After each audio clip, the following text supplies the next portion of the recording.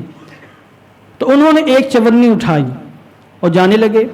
امام نے فرمایا کہ حضور یہ سب آپ کا ہے، جو چاہیں لے لیں، چاہیں تو سب لے لیں، میں نے آپ کی بارگاہ میں تحفتاً پیش کر دیا ہے. تو انہوں نے کہا نہیں، مجھے صرف چونی کی حاجت تھی، اس سے میری حاجت پوری ہو جائے گی. اور اگر کوئی شخص، میں مسئلہ شرعی بتا رہا ہوں، اگر کوئی شخص مانگنے کی حاجت اس کو ہو جائے، گھر میں فاقے ہو اور ہاتھ پھیلانے پر مجبور ہو جائے، تو بقدر حاجت ہی ہاتھ پھیلانا جائے، اس سے زیادہ نہیں. آپ لوگ دھندا بنائے ہوئے ہیں، گھر میں مجبوریاں ہوتی ہیں، ہاتھ پھیلاتے ہیں، پھر ایک بار اس میدان میں آتے ہیں اور چسکا لگ جاتا ہے فری فنڈ میں ملنے کا، پھر وہ دھندا بنا لیتے ہیں، پھر ان کی حاجت پوری بھی ہو جائے تو ان کا مانگنا بند نہیں ہوتا ہے. ایسے لوگوں کو دیکھنے سے گریز کرنا چاہیے. اس شہزادے نے کہا کہ 4 آنے کی حاجت تھی مجھے، اور 4 آنے سے میری حاجت پوری ہو جائے گی، اور مجھے لینے کی حاجت نہیں. آج کا اگر کوئی مانگنے والا ہوتا یا ہو اور ہم میں سے کوئی پیش کر دے تو سب لے کے فرار ہو جائیں گے اور یہاں سے نکل جائیں گے. اگر آج کے موجودہ زمانے کے مانگنے والے جو بھی منگے ہوتے ہیں، جن کا پیشہ ہوتا ہے مانگنا، انہوں نے ایک چونی لی اور اپنی غیرت کا جنازہ نہیں نکالا، وہاں سے ایک چونی لے کر وہ روانہ ہو گئے. اس کے بعد امام عشق و محبت نے گھر والوں کو تاکید فرمائی کہ یہ شہزادے ہیں، سید زادے ہیں، اگر ان کو دوبارہ ایسی کوئی حاجت پیش آئے اور یہ گھر پر آ جائیں تو غور کرنا، مانگنے کی حاجت نہ پیش آئے، ان کے مانگنے سے پہلے ہی ان کو بقدر حاجت نذرانہ ان کی بارگاہ میں پیش کر دیا جائے. یہ امام عشق و محبت کی محبت تھی اہل بیت کرام سے. اس قدر ٹوٹ کر آپ نے محبت فرمائی. ایک موٹے سی مثال میں اور پیش کرتا ہوں. آپ کی بارگاہ میں جو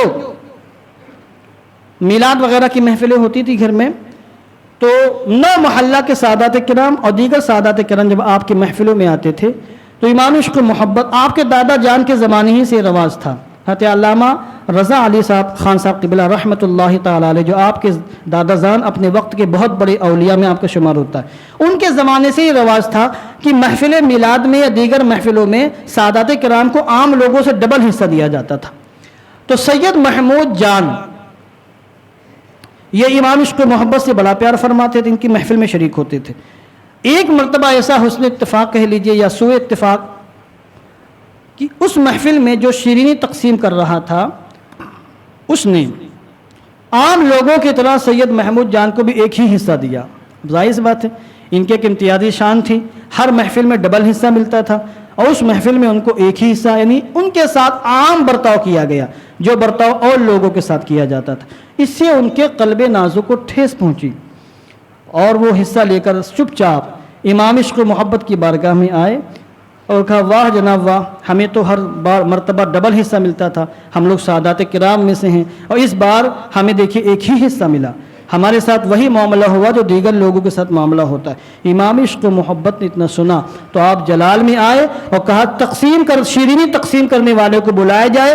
تقسیم کرنے والا آیا اور آپ نے اپنے غضب کا اظہار فرمایا اور کہا کہ آپ نے کیسے شہزادے ہیں، ان کو آپ نے عام لوگوں والا حصہ کیسے دے دیا ہے، ان کو ڈبل حصہ کیوں نہیں دیا، جبکہ ان کو ہر بار ہمارے یہاں سے ڈبل حصہ سادات کرام ہونے کی وجہ سے دیا جاتا تھا. تو اس نے کہا حضور میں معذرت چاہتا ہوں، غلطی سے مجھ سے ایسا ہو گیا ہے۔ اس کے بعد سید محمود جان صاحب نے فرمایا کہ حضور ہمیں شیرینی کی حاجت نہیں ہے، بس یہ تھا کہ میرے ساتھ ایک عام جیسا برتاؤ ہوا جو آپ کی بارگاہ میں کبھی ہوا نہیں تھا، تو تھوڑی سی تکلیف ہوئی تو میں نے آپ کے بارگاہ میں آ کے پیش کر دیا، ورنہ شیرینی کی ہم کو حاجت نہیں ہے۔ تو آپ نے فرمایا سید صاحب شیرینی تو آپ کو لینی ہی پڑے گی، آپ نہیں لیں گے تو مجھے بہت تکلیف ہوگی۔ پھر آپ نے ایک خادم کو بلایا اور کہا ایک بڑی سی سینی لائی جائے اور اس میں حصے بھرے جائیں، جتنی بھی شیرینی آ سکے شیرینی اس کے اندر ڈالی جائے اور پھر جا کر سید صاحب گھر پہنچایا جائے۔ سید صاحب منع کرتے رہے، مگر آپ نے کہا اگر آپ نہیں قبول فرمائیں گے تو آپ کے اس غلام کو تکلیف پہنچے گی، اس لیے آپ کو یہ حصہ لینا ہی پڑے گا۔ یا آپ نے محبت کے جذبات پیش فرمائے۔ اس قسم کی درجنوں مثالیں موجود ہیں جو سوانح اعلیٰ حضرت کے اندر موجود ہیں۔ آپ کی شخصیت پر تقریباً اس وقت 1000 کتابیں لکھی جا چکی ہیں۔ امام عشق و محبت نے جتنی کتابیں لکھی ہیں، خود امام عشق و محبت کے عاشقوں نے آپ کی زندگی کے حالات پر تقریباً اس وقت 900 سے لے کر 1000 کتابیں لکھی ہیں۔ باقاعدہ ان کے سافٹ ویئر ہیں جن کے اندر ساری کتابیں موجود ہیں۔ ان ساری کتابوں کے اندر اس قسم کے بہت سے واقعات موجود ہیں جن میں امام عشق و محبت نے اپنی محبت کا اظہار فرمایا ہے۔ خلاصہ کلام یہ، اگر آپ اپنے وقت کے عظیم الشان مجدد ہیں، امام ہیں، محدث ہیں، فقیہ ہیں، تو آپ اپنے زمانے کے بے مثال عاشق رسول بھی ہیں۔ دعا کرتا ہوں کہ اللہ عز و جل ہم سب کو امام عشق و محبت کے عشق و محبت کا صدقہ عطا فرمائے، اور جو جذبات محبت رسول کے ان کے اندر تھے وہ اس جذبات میں سے چند جذبات ہمیں بھی اللہ عطا فرمائے تاکہ ہم دارین میں کامیابی سے شاد کام ہو سکے۔